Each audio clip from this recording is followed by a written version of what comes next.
Medina আল্লাহর দরবারে শুকরিয়া জ্ঞাপন করি এই মর্মে যে এরকম একটা প্রতিকূল আবহাওয়ায় দেশের বর্তমান পরিস্থিতিতে যখন মানুষ বিশ্বনবী সাল্লাল্লাহু আলাইহি ওয়াসাল্লামের রেখে যাওয়া সুন্নত ভ্রাতৃত্বের বন্ধন শান্তি শৃঙ্খলায় আবদ্ধ পরিবেশ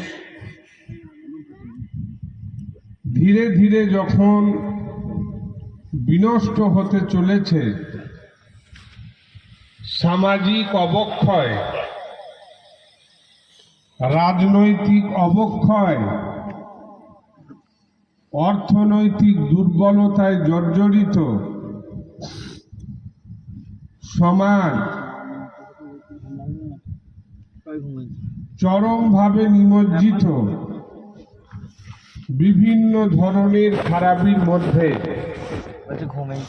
ঠিক সেই রকম একটা সময়ে একটা আদর্শের আলোচনা হওয়া জরুরি মনে করে এই সোনাগাছি গ্রামের আবাল বৃদ্ধা বনিকা, যুবক যুবতী, ভাইরা বাপেরা, মায়েরা বোনেরা সকলে উদ্যোগ নিয়ে এই দিনই জালসাটা কায়েম করেছেন, যেখানে আলোচ্য বিষয় সারা বিশ্বের পালনকর্তা মহান আল্লাহর পরিচয়, তার দয়া এবং মায়া, তার অবদান, বিশ্বনবীর চরমতম আদর্শ পাড়ায় গ্রামে বাড়িতে বাড়িতে কি করে পৌঁছে যায়, সমাজে শান্তি শৃঙ্খলা কি করে বজায় হয়, আপোষের মধ্যে মিল মোহাব্বত প্রেম প্রীতি কি করে বজায় থাকে, জাতি ধর্ম দলমত নির্বিশেষে আপোষের মধ্যে সৌহার্দ্য এবং সম্প্রীতিকে অটুট কিভাবে রাখা যায়, এই চরম বিষয়গুলোর সামনে নিয়ে এক বাক্যে হিন্দু মুসলমান, বড় বড় বৈজ্ঞানিক, শিক্ষাবিদ, চেতনাশীল মানুষ যারা সবাই বলেছেন বিশ্বনবীর আদর্শ সর্বোত্তম আদর্শ। অতএব আজকে সেই রকম একটা মজলিসে বক্তা এবং শ্রোতা হিসাবে আল্লাহ তাআলা আপনাকে আমাকে পৌঁছে দিয়েছেন, এটা আল্লাহর অত্যন্ত অফুরন্ত দয়া। সেই জন্য আল্লাহর দরবারে শুকরিয়া আদায় করার লক্ষ্যে সকলেই একবার বলি আলহামদুলিল্লাহ। তারপরে পরেই বিশ্বগুরু জগৎগুরু বিশ্বনবী, যে মহান নবীর আদর্শে আদর্শবান হলে সারা বিশ্বে শান্তি বিরাজ করবে, অশান্তি দূর হবে, সেই মহান নবীর শানে মোবারকে লাখো করোড়ো দুরুদ ও সালাম বর্ষিত হোক। সকলেই বলুন আল্লাহুম্মা আমিন। মাননীয় মান্যবর স্বনামধন্য আজকের সভার সঞ্চালক বা সভাপতি, স্টেজে উপবিষ্ট নবীর ওয়ারিসগণ, উলামায়ে কেরাম, আগত ধর্মপ্রাণ, গণতন্ত্র প্রেমী, দেশপ্রেমী, সৌহার্দ্য সম্প্রীতিকামী ভাইয়েরা, পর্দার অন্তরালে পর্দানসীনা আমার মায়েরা এবং বোনেরা, সকলকে শ্রেণীগতভাবে সালাম শুভেচ্ছা জানিয়ে কোরআন ও হাদিসের নিরিখে গুটি কতক কথা আলোচনা করার চেষ্টা করি। আপনাদের কাছে অনুরোধ, আপনারা দোয়া করেন কোরআন এবং সুন্নতের আলোকে ঠিক সময় উপযোগীভাবে কথাগুলো উপস্থাপনা করার আল্লাহ তাআলা যেন বক্তাকে তৌফিক দান করেন এবং বক্তা শ্রোতা সকলকে আমল করার তৌফিক দান করেন। বলুন আল্লাহুম্মা আমিন। কোরআন শরীফ একটি আল্লাহর কিতাব, পুস্তক, বুক, বই। এটা আল্লাহ তাআলা পাঠিয়েছেন। আল্লাহ তাআলা কে? তার সত্তাই বা কি? তার সত্তা হলো এটা,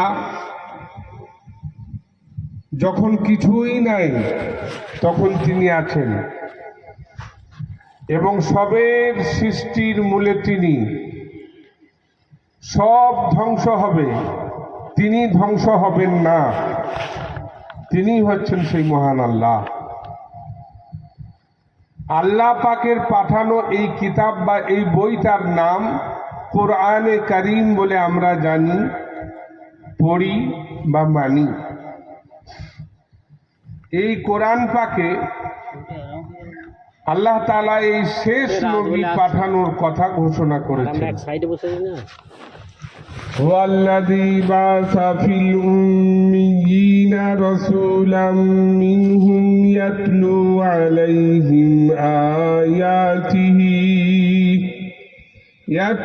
আলাইহিম আয়াতিহি ওয়া ইউযাক্কিহিম ওয়া ইউআল্লিমুহুমুল কিতাবা ওয়াল হিকমাহ ওয়া ইন কানু মিন ক্বাবলু লাফি যালালিম মুবিন। আল্লাহ তাআলার এই কোরআনে একটা জায়গায় আল্লাহ তাআলা শোনালেন, বর্ণনা দিলেন এবং বিশ্ববাসীর কাছে এই কথাটা শোনানোর কথাও বলে দিলেন। কি সেই কথাটা? আল্লাহ তাআলা বলছেন, এই রুয়ে জমিনের উপরে আমি বহু মানুষ সৃষ্টি করেছি এবং বহু পথ প্রদর্শক পাঠিয়েছি। শেষ বেলায় একজন পথ প্রদর্শক হিসাবে পাঠিয়েছি, যার নাম হযরত মুহাম্মদ মুস্তাফা সাল্লাল্লাহু আলাইহি ওয়াসাল্লাম।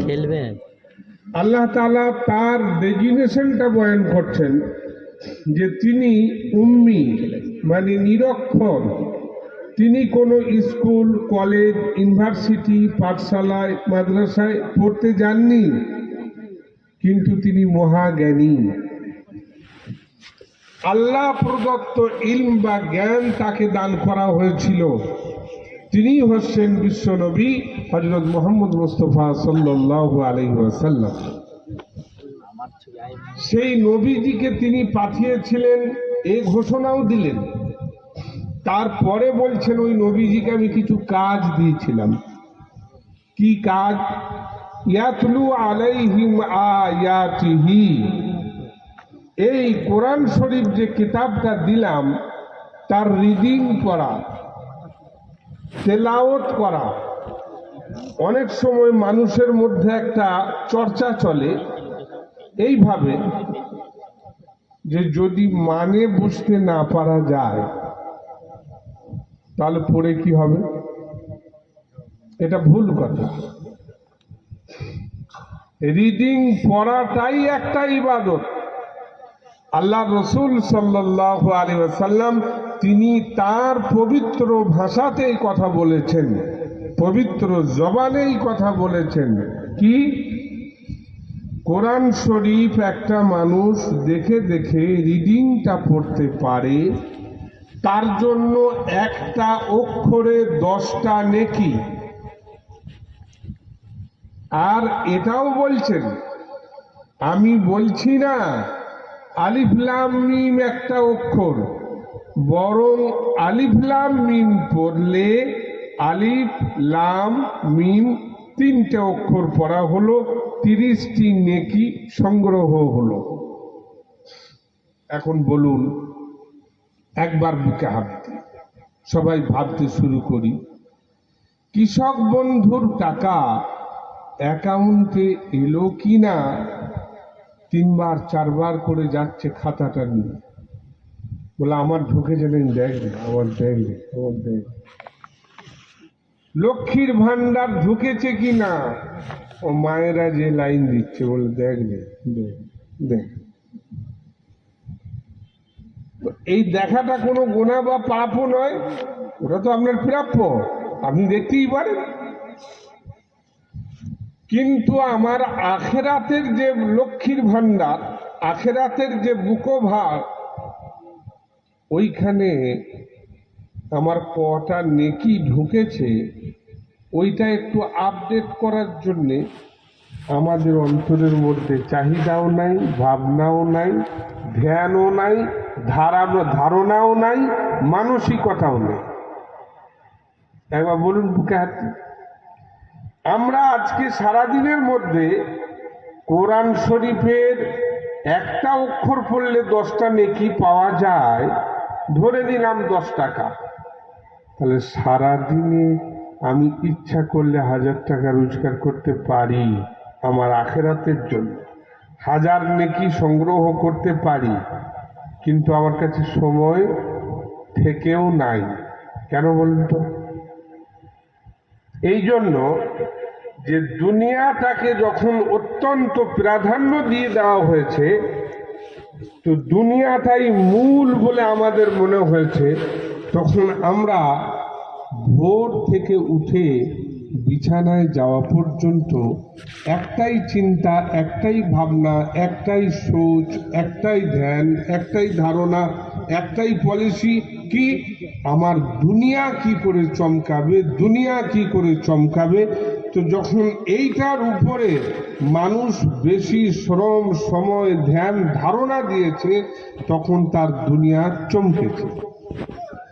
আর যখন দিনের ব্যাপারে তার চিন্তা ভাবনা চেতনা অলস এবং দুর্বল জায়গায় আছে, তো স্বাভাবিক কথা তার দিনই অ্যাকাউন্টে যেটা জমা হওয়ার দরকার ছিল সেটাও দুর্বল জায়গায় গেছে। সেই জন্য আল্লাহ তাআলা বলছেন যে কোরআন তেলাওয়াত করলে নেকি পাওয়া যায়। আমরা কিছুদিন পূর্বে যদি একটু পিছন দিকে চলে যাই, তাহলে দেখতে পাবো আমাদের দাদি বা নানির বয়সের মানুষ যারা ফজরের নামাজের পরে তারা ওই খেজুর পাতার মুসল্লা তৈরি করতেন, নামাজ পার্টি। ওই নামাজ পার্টিতে বসে নামাজ পড়ে তসবিহ পড়তেন, কোরআনের তেলাওয়াত করতেন, তারপরে বাড়ির অন্যান্য কাজও করতেন। আবার আসরের নামাজের পরে তারা ওই কাজ করতেন, ধান সেদ্ধ করতেন, আর মুড়িও ভাজতেন, এই সব কাজই তারা করতেন। তারাও ছিলেন মহিলা, আজকেও আছেন আমাদের মা বোনেরা, তারাও মহিলা। আজকে মুড়ি মেশিনে ভাজো, ধান বললে অত ঝামেলা কে করবে, তুমি চাল কিনে নিয়ে এসো। তখন খড় দিয়ে রান্না, আর এখন গ্যাসে ফটাম করে সুইচ টিপে দিলে হয়ে গেল। ফুরসত আজকের যুগে অনেক আছে, মানসিকতা নাই, তো নেকি কামাতে পারা যায়নি। আর তখন চরম চাপ থাকার পরেও মানসিকতা ছিল, তো তারা অনেক কিছু কামিয়ে নিয়ে দুনিয়া থেকে বিদায় নিয়েছে। এটা বাস্তব ঘটনা। সেই জন্য নবীজিকে একটা কাজ দেওয়া হয়েছিল, সেটা কি? ইয়াতলু আলাইহিম আয়াতিহি, যে হুজুর আপনি এই মানুষের কাছে কোরআনের তেলাওয়াত শিখান, তেলাওয়াত করুন। তো সেই তেলাওয়াতের কাজটা বাড়িতে হবে, মক্তবে হবে, মাদ্রাসায় হবে। আমরা এখন একটা ভাবনা নিয়ে নিয়েছি যে তেলাওয়াতের কাজ মসজিদ, মাদ্রাসা, মক্তবে হবে, বাড়িতে নয়। তো আপনার বাড়িটা কবরের মতোই পড়ে থাকবে, বাড়িতে কোরআনের তেলাওয়াত হবে না।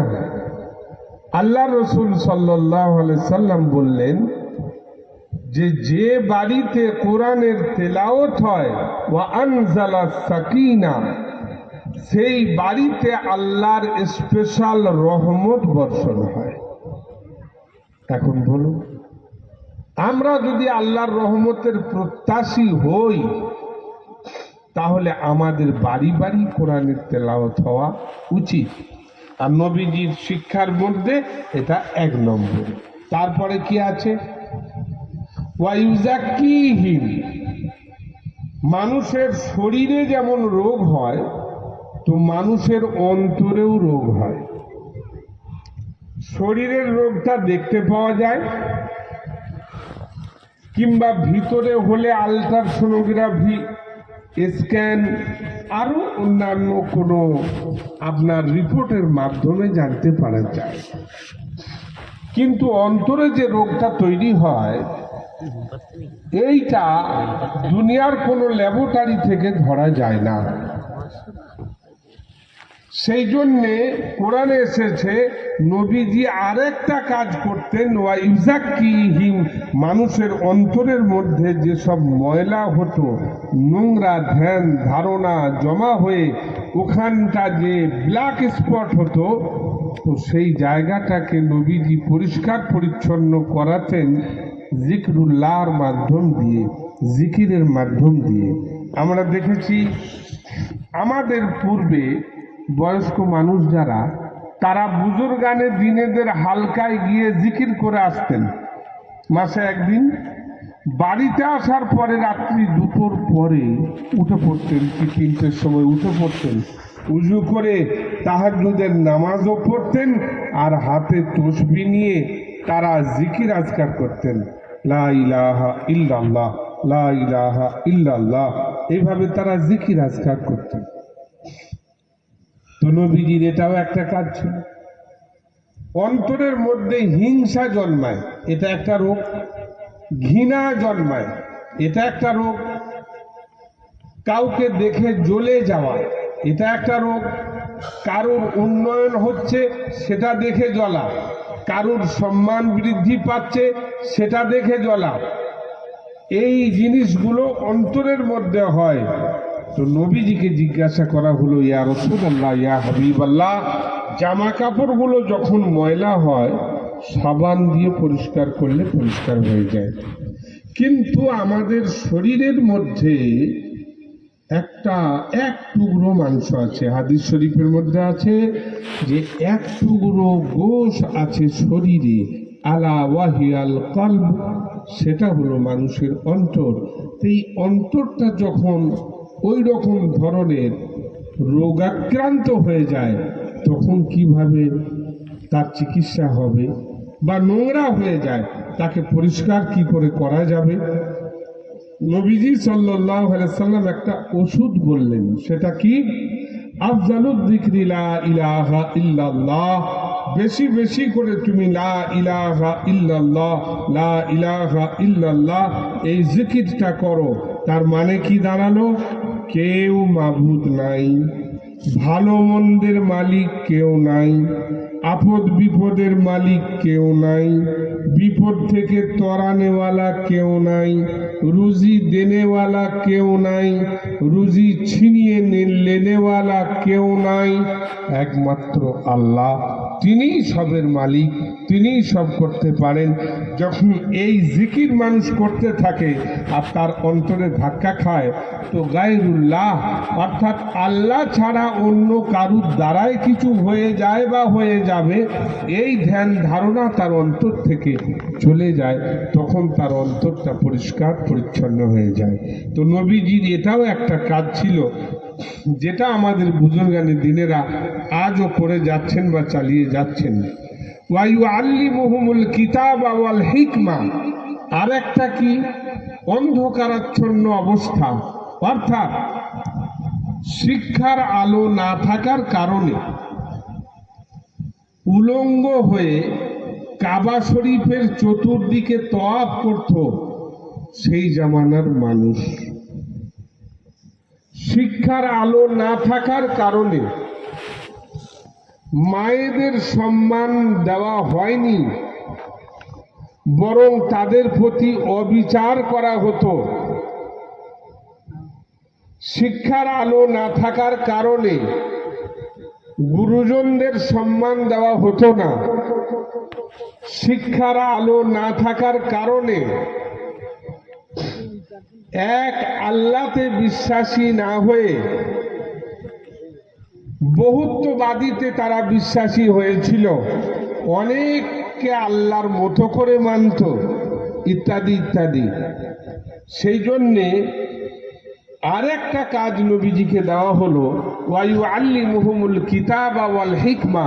কোরআনের ভিতরে হিকমতের এই যে শিক্ষা দেওয়া রয়েছে, এই শিক্ষাটাকে ব্যাপক আকারে প্রচার এবং প্রসার করতে হবে। কেন?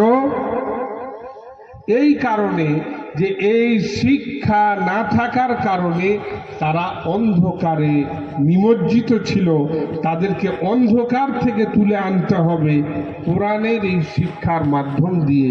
এই কথাটা আল্লাহ তাআলা নবীজিকে বললেন এবং তিনি তার 23 বৎসরের দীর্ঘ 23 বৎসরের জীবনে এই মিশনগুলো নিয়ে দেশ দেশান্তরে সারা বিশ্বব্যাপী তিনি এইগুলো ছড়িয়ে প্রসার করে দিয়ে তিনি সফল কাম হয়ে দুনিয়ার মুখ থেকে বিদায় নিলেন।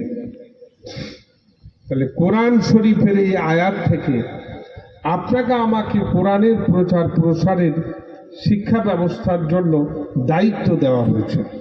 সেটা আমরা একটা জলসা করি, জলসার মাধ্যম দিয়ে এরকম কিছু আলাপ আলোচনা হয়, কিন্তু সেখানেও দেখা যায় আমাদের মধ্যে একটা মতবিরোধ সৃষ্টি হয়। অনেক মুসলমান সমাজের মানুষ আছেন, তারা বলেন কি লাভ হবে জলসা করে। আবার অনেক মানুষ আছে হ্যাঁ এটা করা ভালো। অনেক মানুষ আছে বলেন ও সব বেকার খাই ভুজি করা। বিভিন্ন জন বিভিন্ন রকম কথা বলে।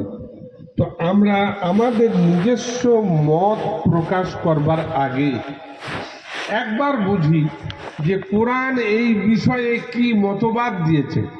কোরআন শরীফে এসেছে আল্লাহ তাআলা বলেন, উদউ ইলা সাবিলি রাব্বিকা বিল হিকমাতি ওয়াল মাউইযাতিল হাসানা। আল্লাহ তাআলা বলছেন এই দুনিয়ার রং চং খেল তামাশায় মানুষ মোহ হয়ে গেছে। আমি আল্লাহ তাআলা তাকে সৃষ্টি করেছি, রুজি দিয়েছি, সুস্থ রেখেছি, শরীরে এত পার্টস দিয়েছি, এত কিছুর পরেও দুনিয়ার মোহে সে পাগল। সে কিন্তু আমার কথা মনে রাখছে না। আল্লাহ তাআলা বলছেন তাদেরকে ডাকতে হবে আমার দিকে। বলে কিভাবে ডাকবো? তো এখানে বলা হলো উদউ ইলা সাবিলি রাব্বিকা বিল হিকমাতি ওয়াল মাউইযাতিল হাসানা। সুন্দরভাবে একটা বয়ান বক্তব্যের মাধ্যম দিয়ে আমার ওই বান্দা বান্দির দিকে আমার দিকে ডাকো। আমি রব, আমি খোদা, আমি সর্বশ্রেষ্ঠ এবং আমি সর্বশক্তিমান। নিমেষের মধ্যে সব ঘটিয়ে দিতে পারি, আর নিমেষের মধ্যে আমি হয়কে লয়, লয়কে হয়, সব করতে পারি। আমি সেই কুদরতওয়ালা। বয়ান বক্তব্যের মাধ্যম দিয়ে এই কথা বলা বোঝানোর কথা কোরআনে এসেছে।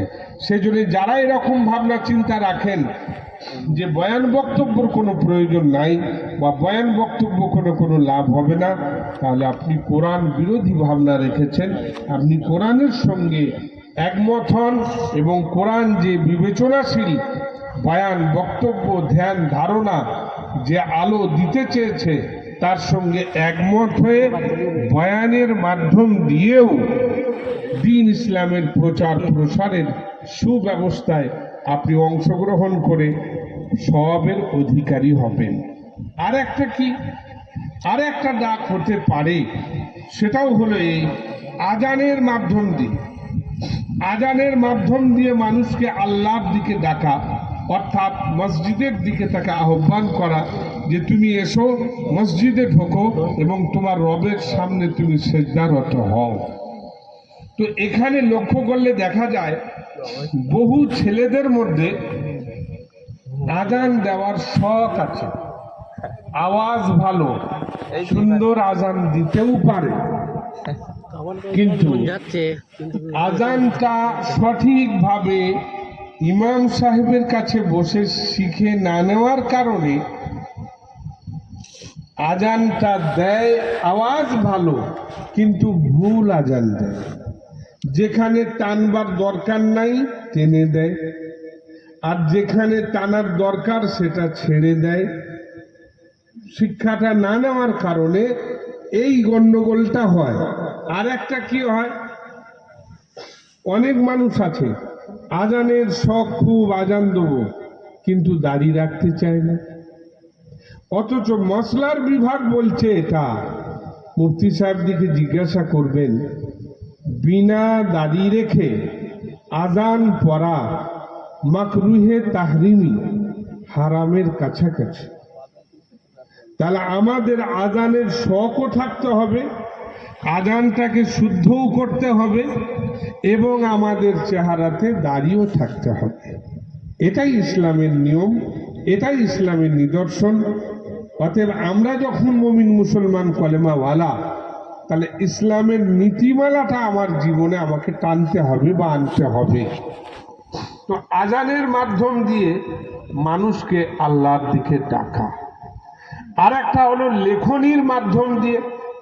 কোনো বই লিখলেন, যে বইটাতে আপনি আল্লাহর একত্ববাদের কথা লিখলেন, নবীজির সুন্নতের গুরুত্বের কথা লিখলেন, মাসাইলের কথা লিখলেন, মিলবন্ধনের কথা লিখলেন, তো সেই লেখা বইটি অন্যজন পড়ে উপকৃত হবে, তো সে আল্লাহর দিকে রুজু হবে।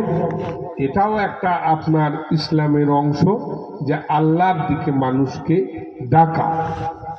এখন এই যে বইপত্রগুলোর ব্যাপার এলো, এই জায়গাটা একটু ভাবতে হবে। দেখবেন যখন তবলিগি ইজতেমা হয় বা কোনো জায়গায় বড় জালসা হয়, তো অনেক বইয়ের স্টল লেগে যায়, এবং সেখানে ইসলামিক বই হিসাবে অনেক বই বিক্রি হয়।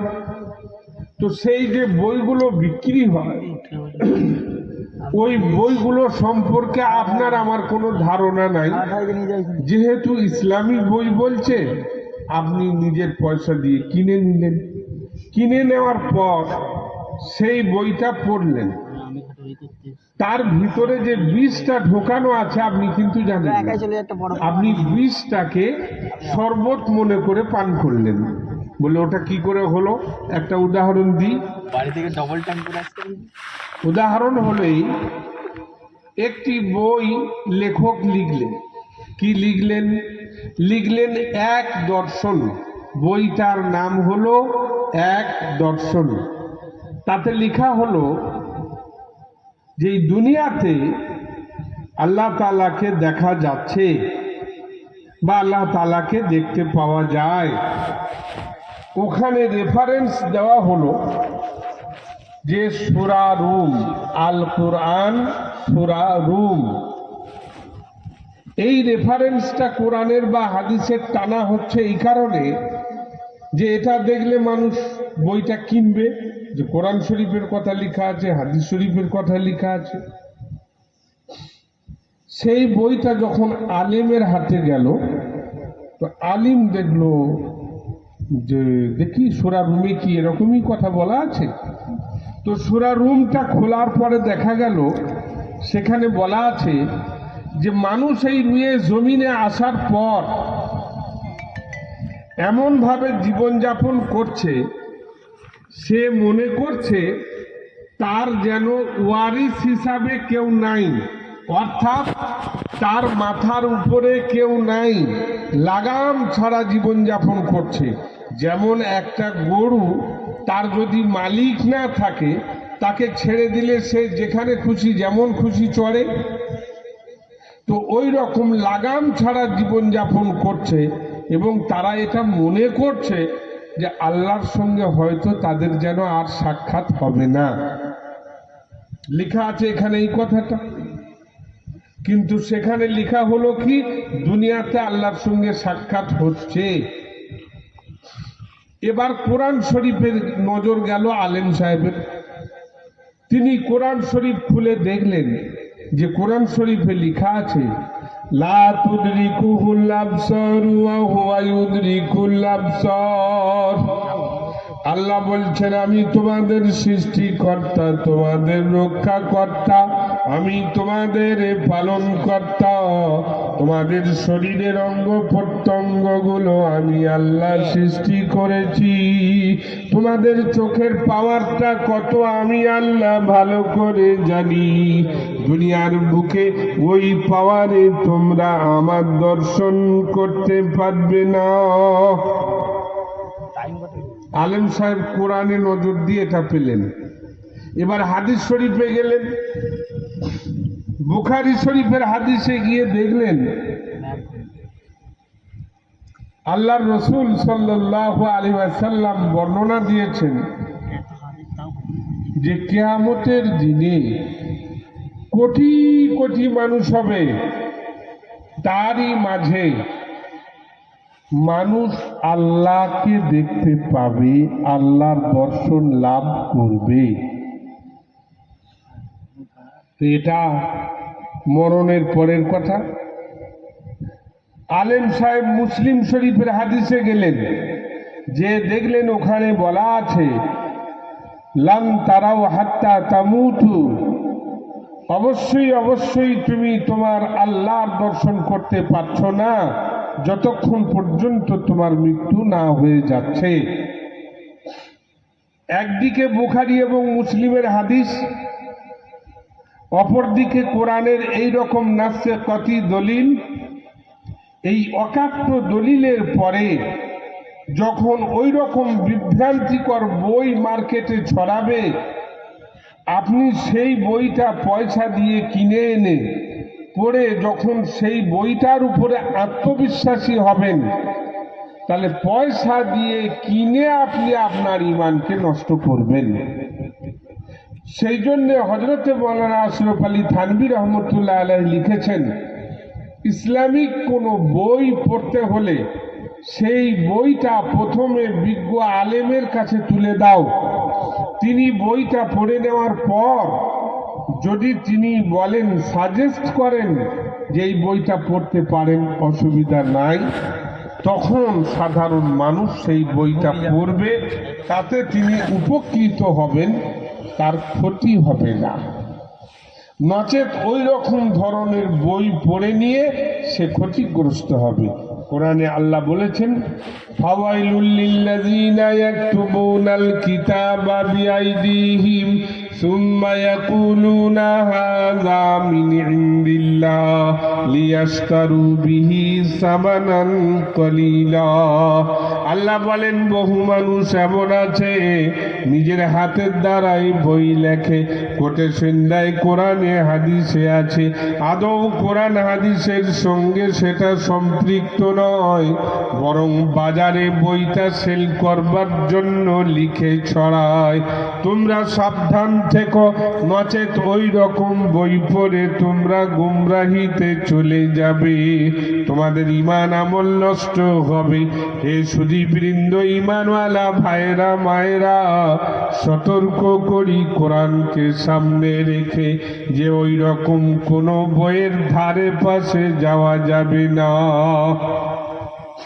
এরকম বই আপনি পাবেন।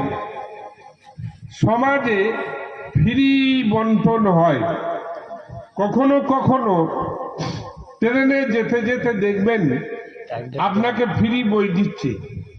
কারা দেয়? কাদিয়ানী সম্প্রদায় বলে একটা সম্প্রদায় আছে, তারা নিজেদেরকে আহমদিয়া জামাত বলে এবং নিজেদেরকে মুসলমানও বলে। তারা ওই বইগুলো ছড়ায়, অথচ সারা বিশ্বে উলামায়ে কেরাম একত্রিতভাবে এটা ফয়সালা দিয়েছেন যে কাদিয়ানী আহমদিয়া জামাত এরা কাফের, এরা ইমানদার নয়। সেই বইগুলোতে যখন আপনি পড়বেন তো আপনার মাথা ঘুলিয়ে দেবে, এমন এমন কথা তাতে লেখা রয়েছে। কিন্তু লেখনির ভানটা এত ভালো, আপনি কিন্তু ধরতে পারবেন না। ধরতে পারবে যদি বিজ্ঞ আলেম ওলামা হয় তারাই। সেই জন্যে এরা জায়গায় জায়গায় ওই রকম জাল পাতে, গরিব এলাকা, মাঠাল এলাকা, ওই সব জায়গায় মুমিন মুসলমানদেরকে সঙ্গে নেয়, নিয়ে আস্তে আস্তে আস্তে আস্তে তাদের জামাতের দলভুক্ত করে। ক্ষতি কি? একটা পয়েন্ট বলে দিই। আমাদের চারজন খলিফা, হজরতে আবু বকর, হজরতে উমর, হজরতে উসমান, হজরতে আলী রাদিয়াল্লাহু তাআলা আনহুম আজমাইন। আমাদের নবীর নাম হজরত মুহাম্মদ মুস্তাফা সাল্লাল্লাহু আলাইহি ওয়াসাল্লাম। তারা যাকে নবী বলে মানে এবং যে নবী হওয়ার দাবি করেছে তার নাম হলো মির্জা গোলাম আহমদ কাদিয়ানি। কেন বলা হয়? পাঞ্জাবের গুরুদাসপুরে তার জন্ম, আর কাদিয়ান একটা জায়গার নাম, সেই জন্য তাকে কাদিয়ানি বলা হয়। তো সে দাবি করেছে যে আমি নবী। এখন সে যখন নবী সেজেছে আর তাকে চারটে খলিফাও চাই, তাহলে মির্জা বশির, আমি গেলি তুমি মির্জা তাহির, মির্জা নাসির, এইভাবে সে চারটে খলিফাও তৈরি করে। এখন তারা যারা ওই পথে হাঁটে, ওই সব কিতাবপত্র পড়ে, তাদের অনুগামী হয়, তো তারা ওই রকম চিন্তা ভাবনা ফিকির নিয়ে জীবনযাপন করে এবং এইভাবে তাদের মূল যে সত্তা ঈমান সেটা নষ্ট হয়ে যায়। এখন আমরা ভাবছি যে এই ঈমানের মূল সত্তাটা কি? কোরআনে আল্লাহ বলেছেন, আমানার রাসূলু বিমা উনজিলা ইলাইহি মির রাব্বিহি ওয়াল মুমিনুন কুল্লুন আমানা বিল্লাহি ওয়া মালাইকাতিহি ওয়া কুতুবিহি ওয়া রুসুলি লা নুফাররিকু বাইনা আহাদিম মির রুসুলি ওয়া ক্বালু সামি'না ওয়া আতা'না গুফরানাকা রাব্বানা ওয়া ইলাইকাল মাসির। আল্লাহ বলছেন ঈমানওয়ালা তারা হবে যারা আমাকে এক আল্লাহ বলে মেনেছে, অর্থাৎ আমি স্রষ্টা কথা তারা বিশ্বাস করে, ভালো মন্দ কল্যাণ অকল্যাণের একমাত্র আমি মালিক কথা বিশ্বাস করে। আমি যতগুলো কিতাব পাঠিয়েছি সমস্ত কিতাবের উপরে তারা বিশ্বাস রাখে এবং যত নবী দুনিয়ার বুকে পাঠিয়েছি তাদের উপরে বিশ্বাস রাখে এবং বিশ্ব নবী সাল্লাল্লাহু আলাইহি ওয়াসাল্লাম শেষ নবী কথা তারা বিশ্বাস রাখে। হাদিস শরীফের মধ্যে বর্ণনা আছে, আল্লাহ নবী সাল্লাল্লাহু আলাইহি ওয়াসাল্লাম বললেন, আমার পরে যদি কেউ নবী হতো তাহলে আল্লাহ তাআলা হযরতে উমরকে নবী বানাতেন।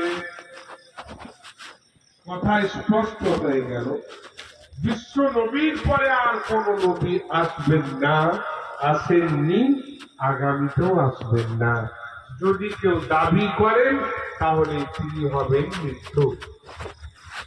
সেই জন্য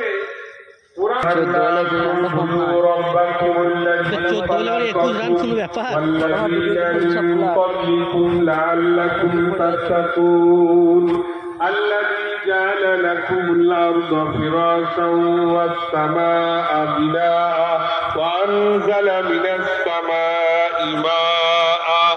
আল্লাহ বলেন, হে মনুষ্য জাতি, তোমাদের বলি শোনো, ইয়া আইয়ুহান নাস উবুদু রাব্বাকুমুল্লাযী খালাকাকুম।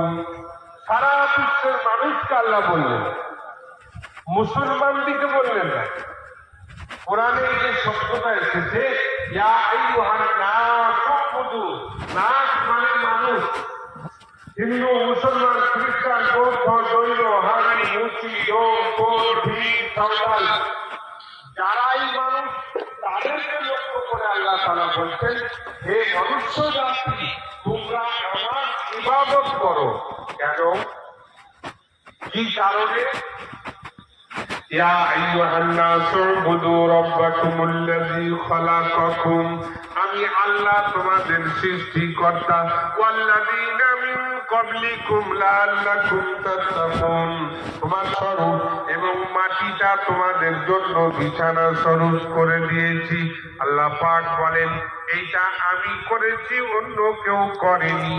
এই যে দয়ার মায়া তোমাদের উপরে আমার, অতএব তোমাদেরকে এই কারণে আমার ইবাদত বন্দেগী করতে হবে।